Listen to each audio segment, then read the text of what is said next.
کیا بھتیجی اور بھانجی کے جو آگے اولاد ہوگی ان سے نکاح جائز ہوگا؟ اس کے اوپر میری تفصیلی ویڈیو تھی، میرا رجوع بھی ریکارڈ ہے. اگرچہ یہ ایک روٹین سے ہٹ کے میٹر ہے، خالہ سے نکاح حرام ہے لیکن خالہ کی بیٹی سے نکاح جائز ہے. یہاں پر بھی بھتیجی اور بھانجی سے نکاح حرام ہے لیکن اس کی اولاد سے جائز نہیں ہے جس طرح خالہ کی بیٹی سے جائز ہے. اور اس کے پیچھے ریزن یہ ہے کہ یہ اجماع امت نسل در نسل ٹرانسفر ہوا ہے، سنی اور شیعہ دونوں کے ہاں، کہ نبی علیہ السلام ان کے صحابہ اور آل البیت نے جو بھتیجی اور بھانجی کی اولاد ہے اسے حقیقی اولاد میں شمار کیا ہے. باقی قرآن و حدیث میں کہیں نہیں لکھا ہوا اس کے بارے میں. اس کے بارے میں صرف اجماع ہے، اس کے اوپر میری ویڈیو بھی ریکارڈ ہو چکی ہے. پہلی صف میں بچے کو دھکا مارنا کہ پچھلی صف میں دھکا تو نہیں مارنا چاہیے پیار محبت سے، اور 12-13 سال کا بچہ تو پہلی صف میں کھڑا ہونا چاہیے بھائی، وہ تو بچہ ہے ہی نہیں ہے.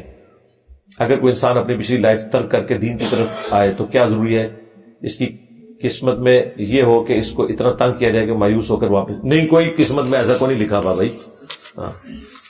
قسمت نہیں ہے، صرف آج گورنمنٹ اناؤنسمنٹ کرے نا جو فجر کی نماز پہلی صف میں پڑھے تو اس کو پاکستانی 1 لاکھ روپیہ دیا جائے گا. میں تک نہ تھوڑی قسمت کس طرح راتوں رات چینج ہوتی ہے. سب فراڈ ہے، دھوکہ ہے اپنے آپ کو.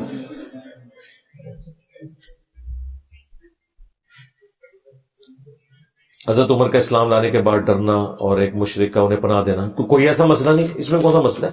زندگی سب کو عزیز ہے. نبی علیہ السلام بھی تو طائف کے بعد مدینے میں واپس نہیں آ رہے تھے، آپ کے قتل کے فتوے تھے. تو مطعم نے آپ کو پناہ دی تھی.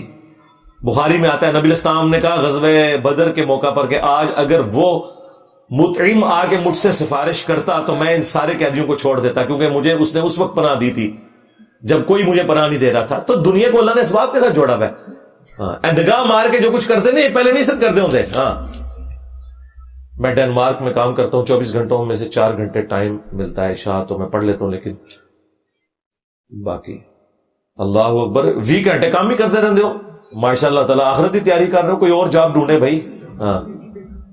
یہ جتنے آپ نے مسئلے لکھے ہوئے یہ کسی حد تک معاملے کو سیٹل کرنا نا. اگر آپ نے دنیا کو سب کچھ مان لیا اور آپ کہہ رہے ہیں جی میں نے 4 گھنٹے مجھے ملتے ہیں، میں اس میں نماز کیسے پڑھوں، اس میں ہی پڑھوں گا، باقیوں میں کیسے پڑھوں، تو بھئی آپ کوئی ایسی نوکری کریں جس میں آپ کو کم ڈیوٹی دینی پڑے. اتنا زیادہ نہ آپ ذخیرے دنیا جمع کریں، اپنے معاملات کو دیکھ کے چلے نا. غیر مسلم ممالک میں پاسپورٹ، یہاں پہ ہمارے پاس ایک بھائی آئے 4-5 سال پہلے، تو وہ کہتے ہیں مجھے نماز کے لیے ٹائم نہیں ملتا. میں نے کہا یار ٹائم، کہتا ہے جی آپ کو پتہ نہیں میں کیا کرتا ہوں. خیر وہ باقی وہ کام بڑا ایکسٹراڈنری کرتے تھے.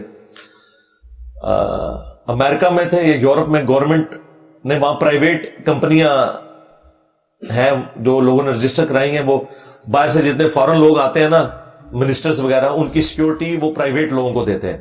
یعنی اگر پاکستان کا فورن منسٹر یا انڈیا کا فورن منسٹر یا پرائم منسٹر گئے ہیں یو کے میں، امریکہ میں، ان کی سیکیورٹی پرائیویٹ کمپنیوں کو وہ دیتے ہیں کہ آپ نے ان کی سیکیورٹی کا خیال رکھنا ہے.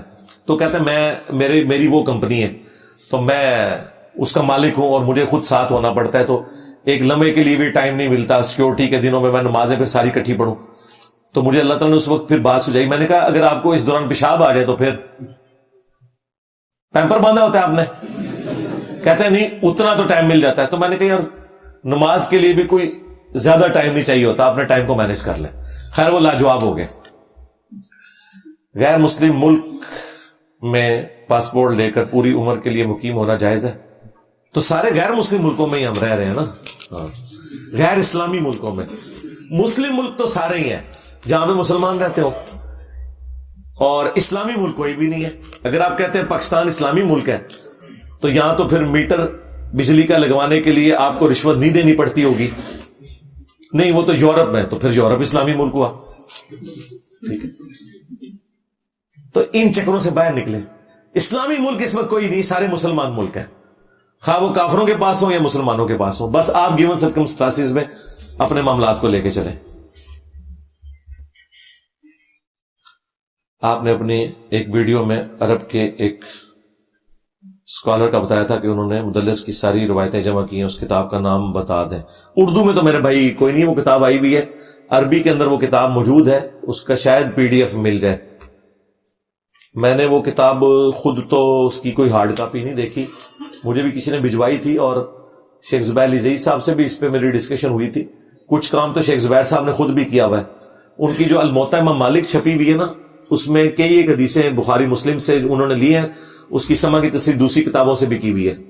باقی یہ ایک علمی طور پہ ایک اچھی چیز ہو سکتی ہے. پبلک کے لیے تو یہی ہے کہ چونکہ امام بخاری امام مسلم مدلس کی آنے والی روایت کو سما کی تصریح کے بغیر ضعیف سمجھتے تھے, لہٰذا یہ انڈرسٹوڈ ہے کہ انہوں نے اس حکم کو دور کیا ہوا ہے. اس کے بعد یہ روایتیں لکھی ہیں. اگر وہ تدریس والی روایتیں بھی لے کے آئیں, آپ کو سما کی تصریح نہ بھی ملے آپ کو, لیکن امام مسلم رحمۃ اللہ علیہ چونکہ اس کو عیب سمجھتے تھے, لہذا باقی جو اہل علم نے اس کے اوپر تحقیق کر لی ہوئی ہے. اور جو زیادہ تر کریٹیکل احادیث ہیں بخاری مسلم کی, ان میں تو کوئی تدریس والا بھی ایشو نہیں ہے. جن کو آپ نے منوانا ہے انہوں نے تو قرآن کی آیتیں بھی نہیں مانی ہوئی ہیں. ہاں آپ کا اپنا انٹرسٹ ہے تو اس کے لیے آپ گوگل میں تلاش کریں, امید ہے آپ کو مل جائے گی یہ کتاب. لے جی, آپ کا پورا فضا میں نے ختم کر دیا اللہ کے فضل سے. کوئی ایک پرچی بھی ایسی نہیں ہے جو میرے پاس ریٹن میں آگے آئی ہو میرے ممبر پہ چڑھنے سے پہلے, کیونکہ ممبر پہ چڑھنے کے بعد تو فرشتے بھی رجسٹر بند کر دیتے ہیں. ہاں